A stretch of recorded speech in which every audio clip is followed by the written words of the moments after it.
the substrates in particular that we were looking at, we found that certainly a paper substrate benefited a lot from having the pinning. And we used to assess those results, both sort of qualitative and quantitative effects and test methods. So we use a device, a QA, image analyzing device, rather than somebody.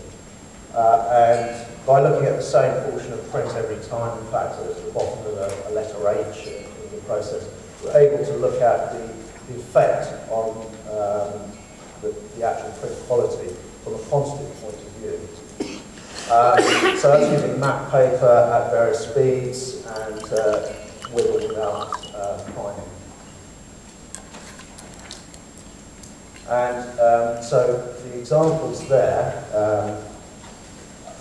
basically are, as I've listed there, so the map paper is at 25 feet per minute, and that's with pinning, that's without pinning.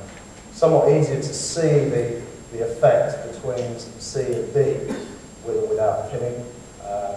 This is, as I say, it's on prime paper at 50 feet per minute. In terms of the actual line width control, so this is actually measuring the width using the QEA image analyzer. It's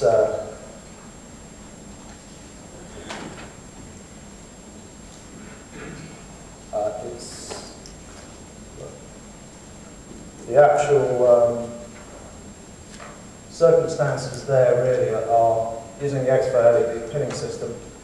You've got a variety of power levels you can make, from 10% to 50% to 100%. In fact, it's continuously variable, but these are the effects really at those different power levels. And well, really, the groups you can probably pick out without having to refer too much to the key here. And the effect of pinning is pretty clear. This first one is at the minimum setting, as that is. So this top group really is at the minimum setting, this middle group is at the middle setting, and this bottom group is at the maximum setting. So that's the effect on the line width at various speeds, up to, in this case, 75 feet per minute. So, what are the technical requirements of a low-level UV head, pinning head? Well, first of all, it needs to be fairly small. By small, we're saying of a comparable size to the actual inkjet head itself. So it can be mounted directly next to the head. So that's so that it can give a low-level UV dose immediately after jetting. Variable power is a good idea. For different results, different ink colours, we've certainly seen that the intensity can be optimised, and also the actual final print quality is able to be affected directly by the pinning level. It doesn't necessarily mean that 100% is what you want all the time. It depends on the speed, it depends on the colour, it depends on the print itself. So being able to control it over a range is definitely important. Variable wavelength, and I'm not talking about a sort of dial up whatever wavelength you want, but we have a choice of 365 or 400 nanometer heads, and each has been shown to have a beneficial effect. One may be better than the other for a certain formulation, for a certain colour. So there's a schematic of the head sort of bang up against the actual inkjet nozzles, immediately followed by the UV head.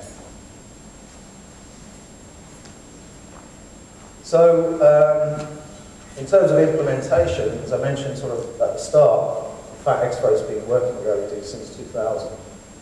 And most people are aware of the advantages, the potential advantages of LEDs, so long life, which is measured in many thousands of hours, and the jury's probably still out in terms of what the practical lifetime of LEDs is. but it's certainly many thousands of hours. There's no warm-up or cool-down, so it's instant on, instant off. You don't have to leave it running in a standby mode.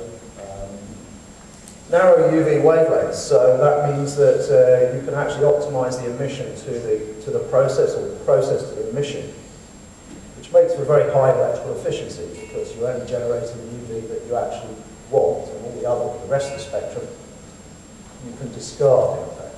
And so that gives potentially very high electrical efficiency, and but you do need to match the process to the LEDs.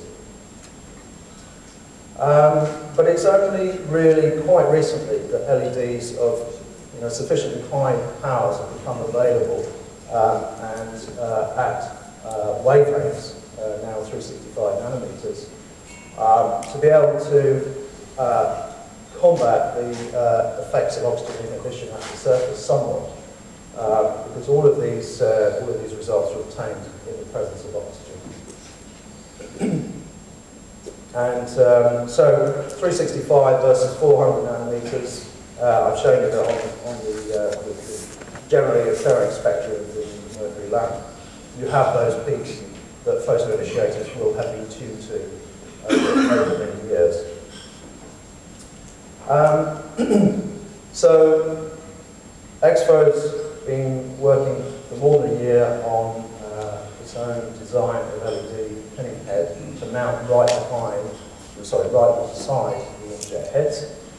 And the digital web press that I'm talking about here, in fact, it's 3 heads wide, it's 4 process colors, so that's 12 heads. It's for a 6.3-inch web width.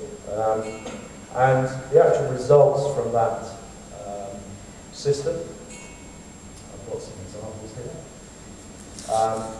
This is printed using the solar jet machine at rated speed, so that's I think 80 feet per minute.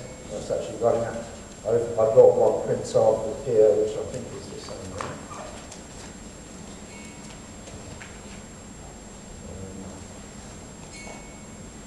Which I can pass around. I would like the back of the end. You've seen this before, haven't you? Yeah. If that could just go around and come back to me later on this morning, I'd appreciate that. The actual head arrangement there, you can see that here are each of the bizarre heads. Right alongside is the Expo LED pinning system. So immediately after jetting, really, it's going to receive that low dose of UV. There's the final solar jet machine, as it was shown at Label Expo for the first time in Brussels at the end of September, and you can see the machine running. There's the blue glow of the LEDs, that's the 12-head system running. And that's the sample that's currently being sent around.